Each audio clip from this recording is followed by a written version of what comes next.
Empezamos con columna cervical, que tenemos abducción y aducción, que esto ocurre en el eje sagital y en el plano coronal.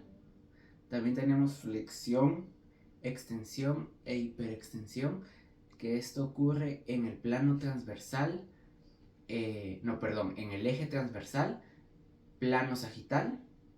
También tenemos rotación de derecha a izquierda, que esto ocurre en el eje longitudinal y en el plano transversal. Después tenemos la circunducción, que esto ocurre en el eje sagital y transversal y en el plano coronal y sagital. Después tenemos la articulación de los hombros, que tenemos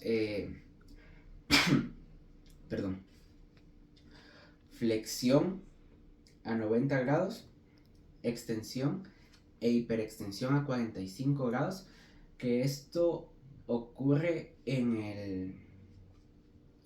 el eje transversal, en el plano sagital. También tenemos abducción y aducción, que esto ocurre en el eje sagital, plano coronal. También tenemos a la circunducción, que esto ocurre en el eje sagital y transversal y plano coronal y sagital.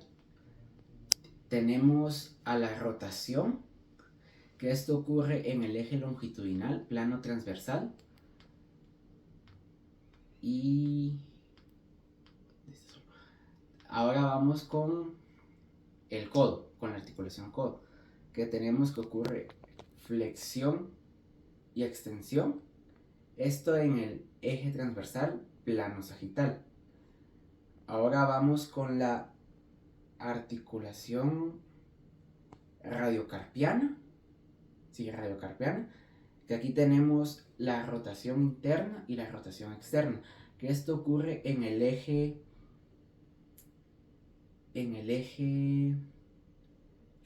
longitudinal, en el plano transversal. Y después tenemos a la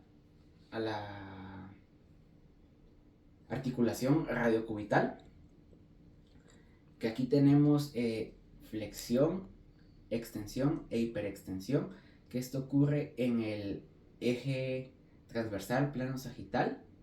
También tenemos a la abducción y aducción, que esto ocurre en el eje sagital, plano coronal. También tenemos a la circunducción, que esto ocurre en el eje sagital y transversal y en el plano coronal y sagital. Después tenemos a la articulación carpometafalángica del pulgar, que esta tiene flexión y extensión en el eje transversal, plano sagital. También tiene abducción y aducción en el eje sagital, plano coronal. Y también tenemos que tiene circunducción en el eje sagital y transversal, plano coronal y sagital. Después tenemos a la articulación metacarpofalángica, que tenemos flexión y extensión, que esta está en el eje transversal, plano sagital.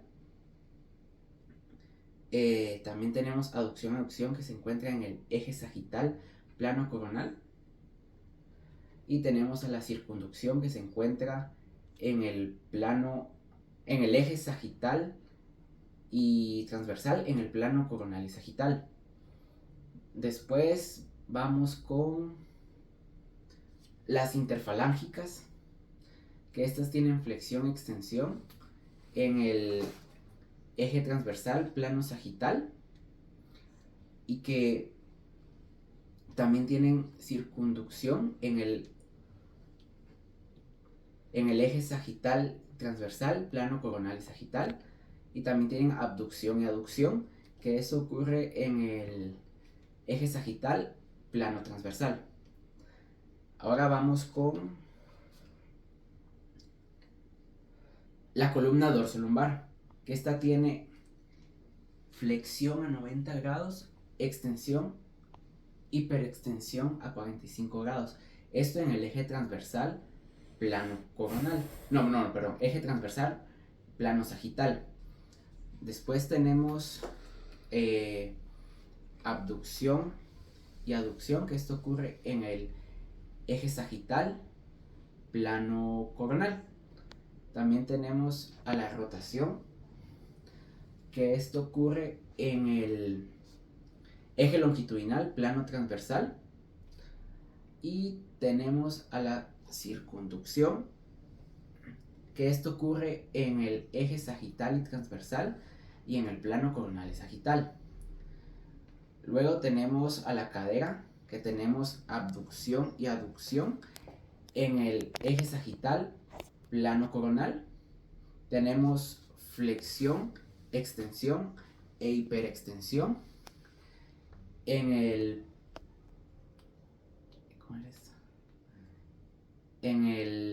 flexión a 45 grados, extensión e hiperextensión, que esto ocurre en el eje transversal y plano sagital.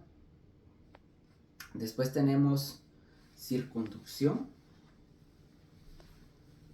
que esto ocurre en el eje sagital y transversal, plano coronal y sagital. Después tenemos a la rodilla, que para mover la rodilla también haré un movimiento de cadera, pero tenemos flexión y extensión de rodilla. Esto en el eje transversal, plano sagital. Y por último tenemos al tobillo, que tenemos la dorsiflexión, que es al quitar el pie, la flexión plantar, abducción, aducción, tenemos eversión e inversión. Muchas gracias.